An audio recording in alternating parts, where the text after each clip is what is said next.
Welcome to the Impact Over Optics podcast, a place where real progress shines beyond appearances and distractions. Here, voices from across industries come together to share wisdom, stories, and strategies that remind us what's possible when purpose leads the way. Because true progress is not measured by how it looks, but by the impact it leaves behind. Let's get started.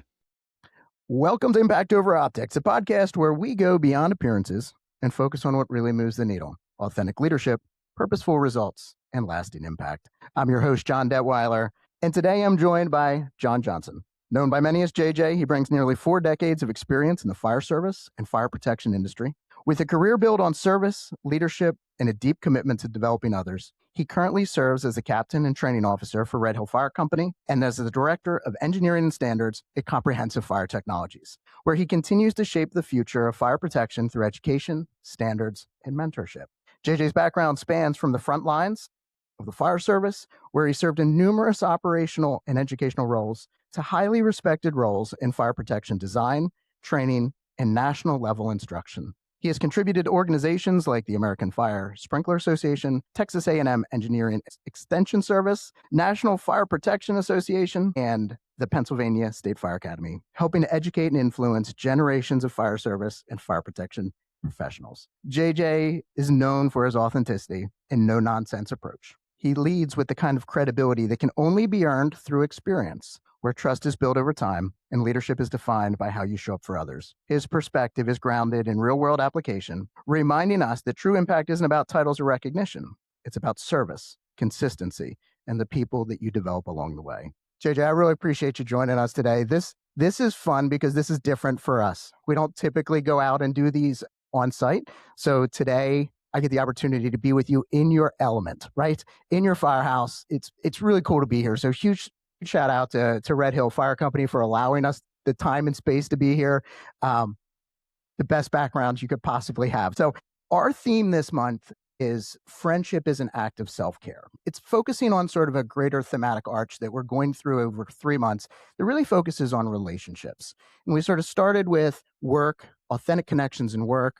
We're moving now into friendship beyond work. I really appreciate you joining us. Before we get into something too structured here, when you say or hear the word friendship, what's in your mind? What are the things you think about? I think for me, it's more, I think of names, I think of people, I think of individuals, people who contributed significantly to my life. So, for example, J.R. Barr, kid I grew up across the street from, played, wall ball with, Nerf football and all that. And we were there all the way up through our early childhood into teenage years and what have you. You were a big part of that as well. That came on, and that was 30 years ago this year. So that was a big thing. So also Jim Kutz was another big one, whom and I met you and Jim through the fire service. And I think we can both agree that at this point he is dead to us because he will move to a warm location where he has sunshine and whatnot all the time. So yeah, I tell you, actually, I should probably just forget about him. For me, I think when I think of friendship, I think of, people who were really significant in my life at different points of my life. I think of more of names. I know it's kind of vague in that respect, because I think when you have a friend, a good friend, a true friend, they're there for you. They help you in the good times. They help you even more so in the bad times. They, really, contribute emotionally if you need something to bounce something off of, and they're not judgmental. And sometimes it might be just friendship in your early years, where there may not be any long-term impact, but when you start looking at you and Jim Kutz, we're now looking at a professional as well, right? So it's personal, but there's also a professional aspect to it, and that's huge to me. Absolutely, I love that. So I like how you tied it back to people. Friendship's not a concept to you. When you think of friendship, you have individuals that you tie to that word, which makes it extremely tangible. And I think that that's a really important piece. It's tough to recognize friendship without really thinking about a person or a relationship. So I love that you called that out. But take me to a moment when in your life, friendship was not something that was optional. It became essential. It was something you needed at that point. And whether it was, again, personal, professional, wherever you saw it, take me to that time. Tell me a little bit about that. So I would say that probably early in my childhood, I had good friends, right? But I think, friendship when you're younger, you don't really fully understand and appreciate it. It has a different value or significance. So when I was 15, that's when I got involved in the volunteer fire service. And then I started seeing that, the risk was pretty significant and you really needed to step up your game a little bit. And up to that point, I had been involved with various team sports. So the team concept to me was always something that I embraced and understood.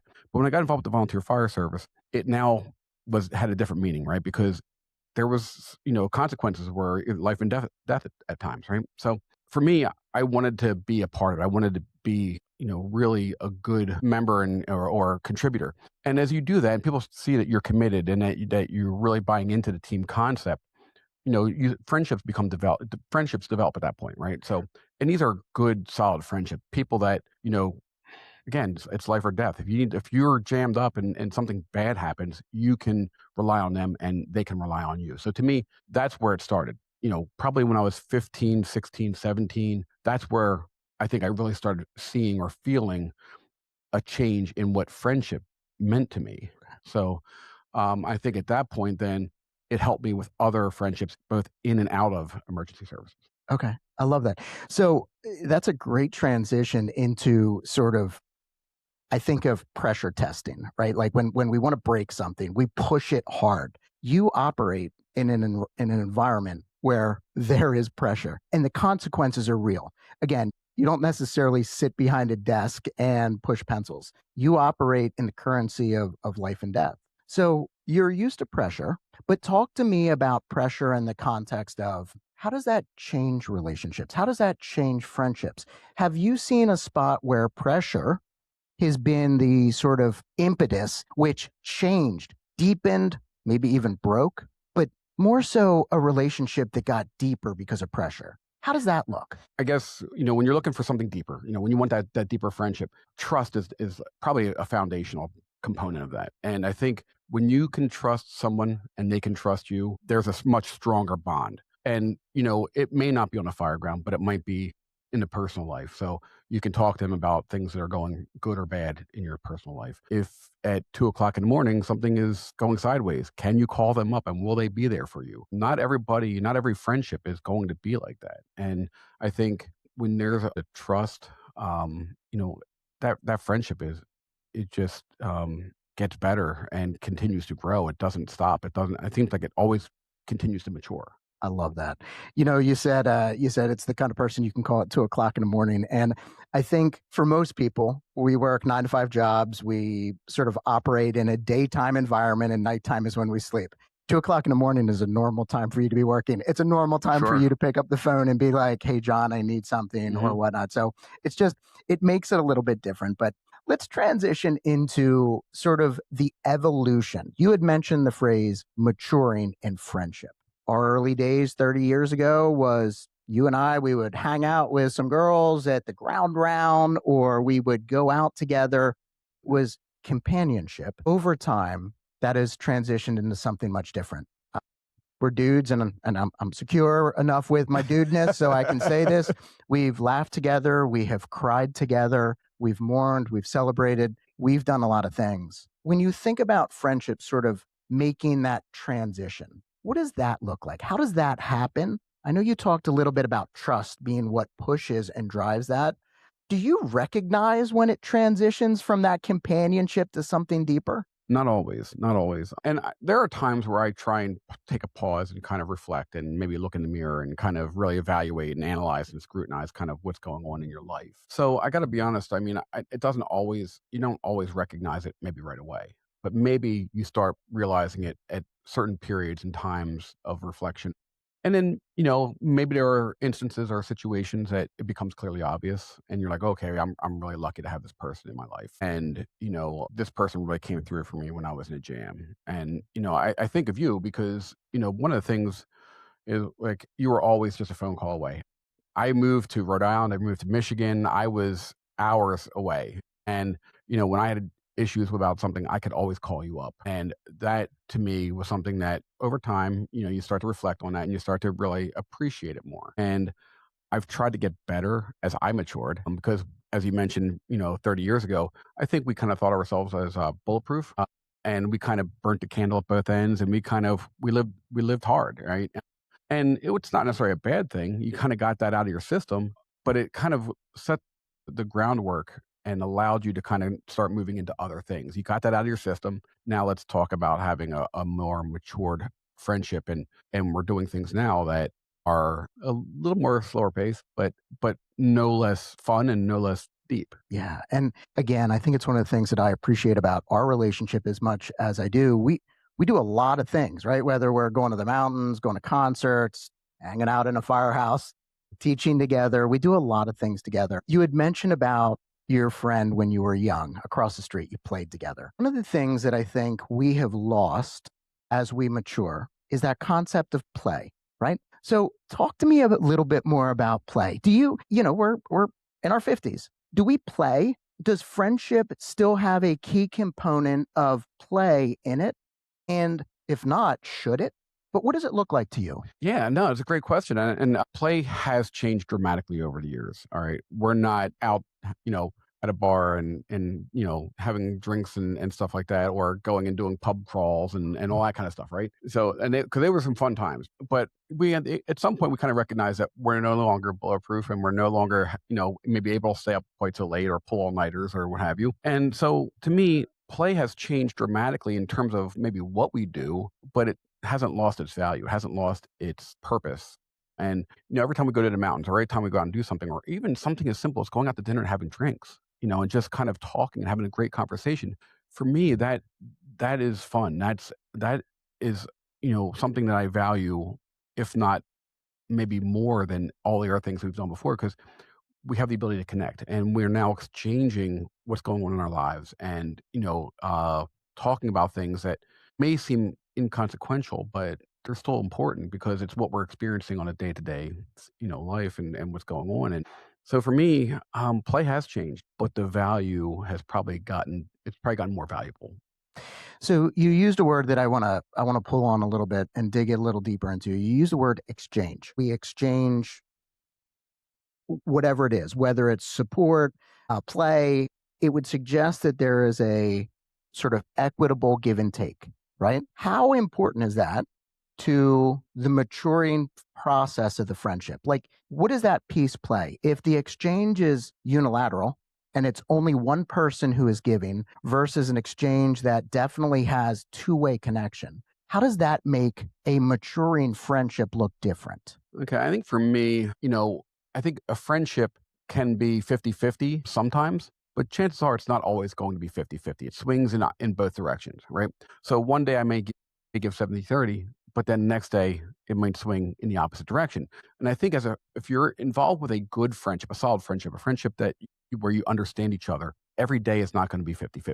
And you have to know that, you have to accept that, and know that every day is not 50-50, and that you are going to have to give more on some days and you're going to be able to give less on others. But ultimately, at the end of the day, if the balance in that average is in that 50-50 range, you're going to have a very good, solid friendship. I think the problem is when it's not 50-50 on average, then you have to make some difficult decisions. And not to try and get too far into the fire service stuff, because I know it's about friendship. For me, in my difficult times, I had to kind of relate to what I knew best, and that was a fire service. So there were just times where life got difficult, and I had to do things that took me way outside my comfort zone. And I'm thinking, well, if I can go into a burning building, I can do this, right? To me, everything else after going into a burning building is easy, right? Or easier-ish. But also, I kind of drew and tried to draw parallels with my with what I learned either in getting my degree in fire science or at the fire academy, because I've taken many classes on building construction and read many articles on building construction. And for me, I look at it as a friendship is a foundation. A friendship, if you look at a building and you're looking at the foundation, it carries the weight of everything, right? Everything that you do with that building, but the walls, the floors, the roof, all the things that you put inside of it, it carries a lot of weight. So a friendship is much like a building in that if you have a good foundation, anything that comes on top of that, it will support the friendship. It'll support life. It'll support everything that you're going through. But conversely, there is also a tactic in the fire service that we call trench cutting. Now, trench cutting is a situation where you know there's a good chance you're going to lose the building, but you're going to do like one last ditch effort to try and save at least a portion of the building. Now, it might be a commercial building, and you might try and do a trench cut to let hot air and gases and fire escape, so that it doesn't get to, let's say, the offices, so that the person still has all the records and they can maintain their business. And it's I'm trying not to get too tactical here, but you have to be willing to write off something to save something. So there are times in my life where I had to do reflection. I had to say, okay, am I doing things right? Am I going to be able to kind of cope and deal with things that I'm going through at the time? And there are times where I've had to do a trench cut in my life. And I've had to either write off something or people that I felt were not positive influences and not going to help my relationships and things that I was going through. And I didn't want to have good relationships suffer because of bad relationships. So there are times where I've had to kind of just consciously say, who are my close friends, my friends I can count on 2:00 in the morning or 2:00 in the afternoon, if you're working night shift, who are just like friends that are casual friends that I can do stuff with and hang out with and have fun with, or who I should just classify as acquaintances and aren't really contributing to my life in any real positive aspect, but I just didn't know who they are. And so I think for me, and I probably got way off the beaten path with respect to your question, I think, I kind of try and really take stock in what goes on and really take stock in friendships and try and be the best friend I can to try and make it as 50-50 as I possibly can. And I think part of that was I may not have been good at it in my earlier years, but I'm trying to be better at it now. Incredible. And I appreciate that. So let me pivot a little bit more towards the difficult side of friendship. What's hard for you when it comes to friendship, even when there's trust? I think we all, and it's human nature to hold something back. We never give everything. When you think about friendship, what's hard for you to sort of completely let go of? And I'll give you an example. Again, we're guys, so showing emotion is difficult. And I remember the first time I actually shed tears in front of you. And I remember the first time you shed tears in front of me. That was a very real moment that required trust. Trust was the currency that allowed those things to happen. What's still hard, though, about friendship, even when that trust is there? I think, for me, with certain people like you and the people that we mentioned before, J.R. Barr and Jim Kutz, I don't necessarily think I have a problem with expressing things because I have so much trust and I've had such a great experience with our friendship. And I really feel that I can be honest with all of you. And maybe there are other people out that I probably have less trust with or what have you. But I think where I find that I probably am not good at is communication, because there are times where things are going on in my life and I'm like, you know what? I don't want to bother them. I don't want to bother them with my little things because I know they have so many other little things and even big things going on in their life.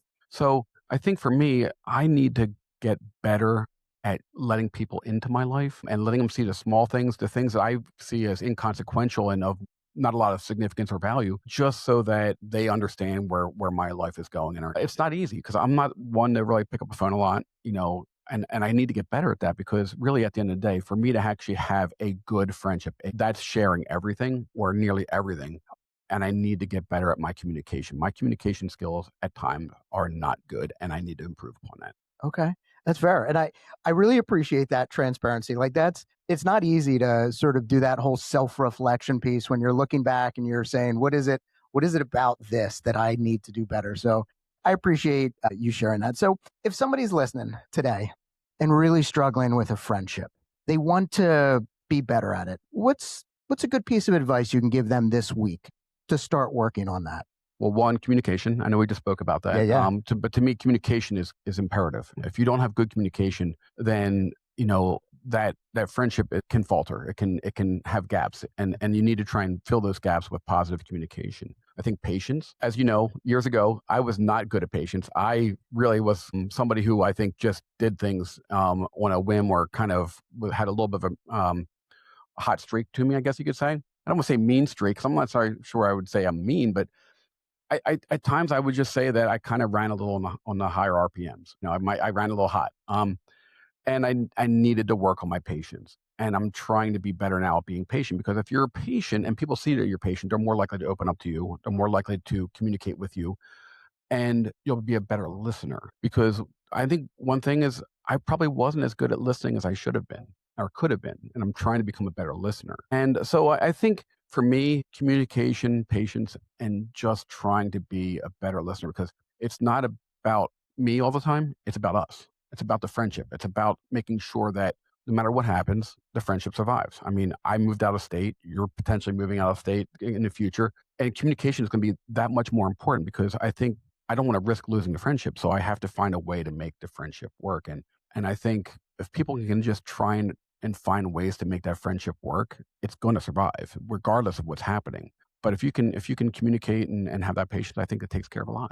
It's pretty much like anything in life, right? If we don't nurture it, if we don't feed it, if we don't provide the sort of sustenance to help it get to where it needs to be, it will wilt, it will die. So I like, especially as you've been sort of describing friendship and how to build it and grow it, I think of a living thing. I think of a plant. Now, truth be told, I do not have a green thumb. I have a black thumb. I kill everything that I try to grow. But I think, again, like the visual that is in my mind as you're telling this story is like it's like a tree. And if you don't water it and provide it with sunlight and prune it, because sometimes friendships need pieces of that and pruning. I mean, I think both of us at different points in our friendship have been able to call out the other and say, hey, guy, like we should talk about this. But we needed trust, but we needed pruning just as much as we needed the water, just as much as we needed the sunlight and everything else. So I think it draws a really, really cool parallel. So I'm going to go a little off script and ask you something a little bit different. Sure. You're talking a lot about some of the success things that builds friendships. How does that translate into the way that you lead people? As a leader, and not everybody in our charge is our friend. As we get older, I think our friendship circles get smaller, but our influence gets larger. We have a bigger span. You're a captain here, you're a training officer, you serve as a director for Comtech. You obviously have a lot of people that you need to influence. How does the way you develop friendship translate into how you lead? That's a great question. Wow. I think for me, it took a lot of just trying to be patient and communicate. If you're a leader, so there's definitely a difference between a leader and a boss, right? And it took me a while to realize that. And I'm trying not to be a boss. I'm trying to be a leader. That's where people are going to be comfortable coming to you. There's going to be an exchange in both directions. There can be, if somebody doesn't understand something as to why you're doing something, they feel that they can come to you. And I wasn't a good leader when I was here the first time at the fire department, because I had left for a while. And as I mentioned, I moved out of state and what have you. But I think over time, while I was gone, I realized just probably how much I needed to improve on my leadership skills. And that was fine. I had no problem saying, okay, I probably wasn't the leader I needed to be. I was young at the time, and now I'm much older. And it's okay to say, you know what, I did it wrong. I got it wrong the first time, but I want to make it right this time. And I think now, and the guys, and hopefully the guys that are here in the station and the people at work recognize that I'm trying to be a good communicator, a good leader, someone they can come to for not just work stuff, not just stuff in the firehouse, but personal stuff. If you need help, I don't want to be just, a boss and somebody, a colleague that you work with. I care for you on a personal level. And I think if people see that you care for them on a personal level, everything just gets better. And I'm trying to be a better leader and a better friend. Now, you can't always be friends with the people that you lead. There are some people who need to be really kind of, I guess, directed or, really kind of shown that what they're doing is not contributing. It is not healthy. It's not conducive to a good working environment. And you're going to have to kind of take that harder line with some people. But you only take that line when you need to. You don't take it on a day-to-day basis. And that, but if people see that you're trying to kind of really relate to them on a personal level, I think it helps.